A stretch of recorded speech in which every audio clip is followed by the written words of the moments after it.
자, 반갑습니다. 알파프로 과정 여러분, 정태근 전문가입니다. 6월 2일 첫 번째 방송 시작하도록 하겠습니다. 자, 첫 번째 방송 종목은 CS 베어링입니다. 그리고 방송 말미에는 히든 종목이 공개가 될 예정입니다. 방송 끝까지 시청을 부탁드리고요. 방송 보시고 난 이후에는 좋아요, 구독 부탁드리도록 하겠습니다. 자, 그러면 화면 보시면서 바로 한번 시작해 보도록 하겠습니다. 자, 화면을 보시면 CS 베어링의 차트입니다. 그리고 오늘 6월 첫째 날인데 시장은 그렇게 좋지는 않네요. 자, 어쨌든 시장이 좋지 않은 상황 속에서도 지금 현재 CS 베어링은 7%가량 상승 흐름 유지가 되고 있습니다. 물론 오늘 17%가량 상승이 나고 난 다음에 윗꼬리가 좀 달리고 있는데 조금 아쉬운 부분이죠. 자, 최근에 어쨌든 풍력이라든지 그리고 태양광이라든지 이런 친환경 에너지가 상당히 많이 부각이 되고 있는 상황입니다.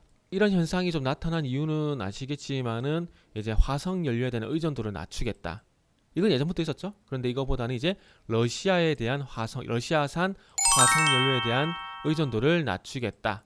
이게 결국에는 이유라고 좀 보시면 될 것 같습니다. 그래서 아시겠지만은 이런 뉴스들이 있었죠.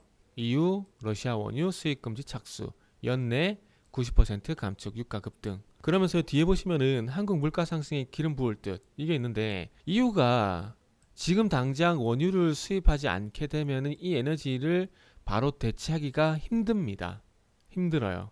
그러기 탄소 배출 문제가 있다 보니까 이제 석탄은 쓰지 않을 거고, 풍력이란지 태양광을 사용하기 이전까지 이게 충분한 효율이 원유를 수입하지 않더라도 충분히 대체가 가능한 상황까지는 아직 가지 못했다라는 거죠.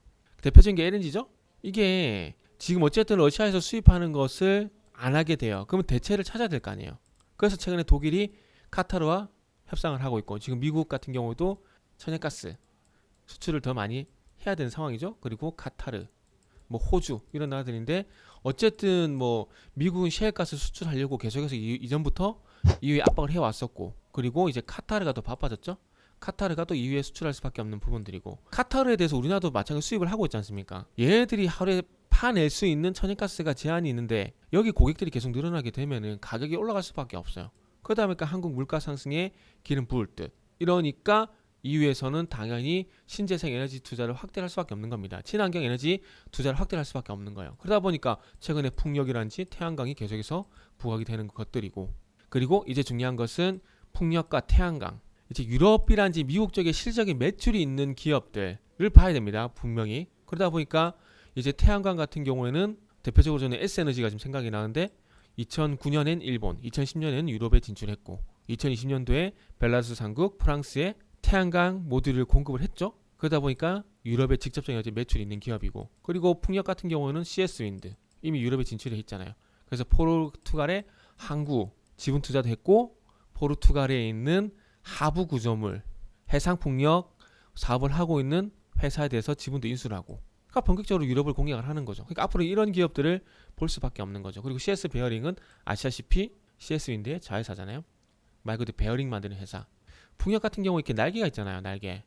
여기 안에 동그란 링 같은 것들이 있어요. 링 같은 것들이 있는데, 이게 어쨌든 이 날개가 잘 돌아갈 수 있게 해주는 역할을 하고, 그리고 이 상부 구조물, 이 타워와 잘 견딜 수 있게 해준 역할을 하는 링이 있습니다. 링이라고 할게요.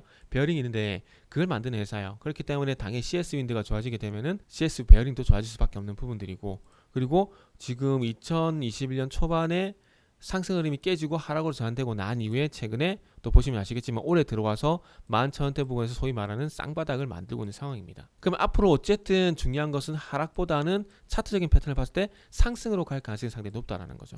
그래서 좀 주목을 차트 관심주로서 봐야 되지 않을까라는 말씀도 좀 드릴 수가 있을 것 같아요. 그리고 앞으로 친환경 에너지, 풍력이라든지 특히나 태양광 같은 경우는 북미라든지 유럽 쪽에 실적인 매출이 있는 기업들을 봐야 돼요. 매출 있는 기업들, 아니면은 이제 신상 기업들, 최근에 대명에너지 같은 신상 기업들, 새롭게 이제 풍력이라든지 태양광 쪽으로 부각되는 기업들, 그쪽으로 보시는 게 아마 수익률 차원에서 좀 더 나을 수도 있습니다. 그리고 이 신재생 에너지 인프라를 구축하게 되면 또 따라가는 게 뭐가 있죠? 전력기기, 전선. 이런 기업들도 봐야 되고 송배전망 구축해야 되잖아요. 그래서 이런 기업들을 보시면 좋을 것 같습니다. 그래서 CS 베어링은 이제 앞으로 어쨌든 하락보다는 상승으로 전개가 될 가능성이 일단 상당히 높다. 그렇기 때문에 조정시 접근하게 되면은 좋은 결과가 있지 않을까라는 말씀을 드릴 수가 있을 것 같습니다. 자, 이어서 히든 종목 보도록 하겠습니다. 자, 히든 종목입니다. 히든 종목은 이제 이 종목도 추세 전환이 기대가 되는 종목이라고 보시면 될 것 같아요. 자, 항상 상승의 출발과 하락의 출발은 뭐라고 했죠? 크로스. 상승은 골든 크로스, 하락은 데드 크로스. 작년 11월 달부터 볼게요. 11월 달에 11선 장을 받게 되면서 낙폭이 좀 커졌었죠? 그러면서 다시 반등이 나왔지만은 21선 회복 실패, 저항, 회복 실패, 최근에 5월달에 가지고 골든 크로스가 나게 됩니다. 그런데 지금 우리가 분리해서 봐야 될 부분은 이 부분이에요. 그동안 하락 추세였지만 이제 올해 2월달부터는 어쨌든 이 75,000원대 가격 전후로 해서 75,000원과 7만원 가격대 부분을 이렇게 지지력을 보인다라는 거죠. 소위 말하는 하방 경직성이 현재 나타나고 있다라는 거죠. 이 하방 경직성이 나타나게 되면서 상승으로 전환.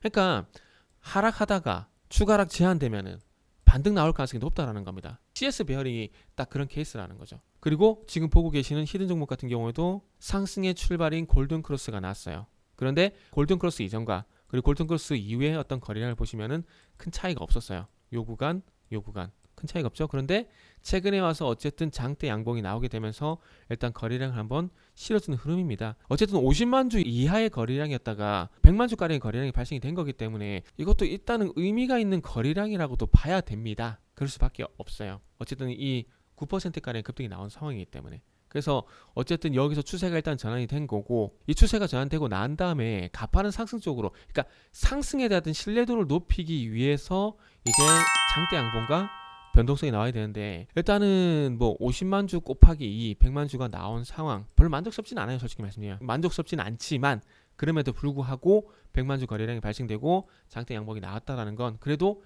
기대를 해볼 만한 부분이 있다라는 거죠. 자, 그래서 이제 뭐 분기점이 될 만한 가격대는 딱히 정해져 있습니다. 딱 정해져 있어요. 여기 9만원. 그래서 1차 분기점과 목표 주가는 일단 9만원으로 설정을 하겠다라는 말씀을 좀 드릴 수가 있을 것 같아요. 자, 그래서 어쨌든 이 종목은 지수사인데 최근에 배당도 확대를 하고 이 자사주 취득 얘기가 나오고 있는 종목입니다. 그럼 적어도 하락보다는 상승 쪽으로 갈 가능성이 상당히 높은 종목인데, 이 종목이 궁금하신 분들은 알파프로 홈페이지를 방문해 주시길 바랍니다.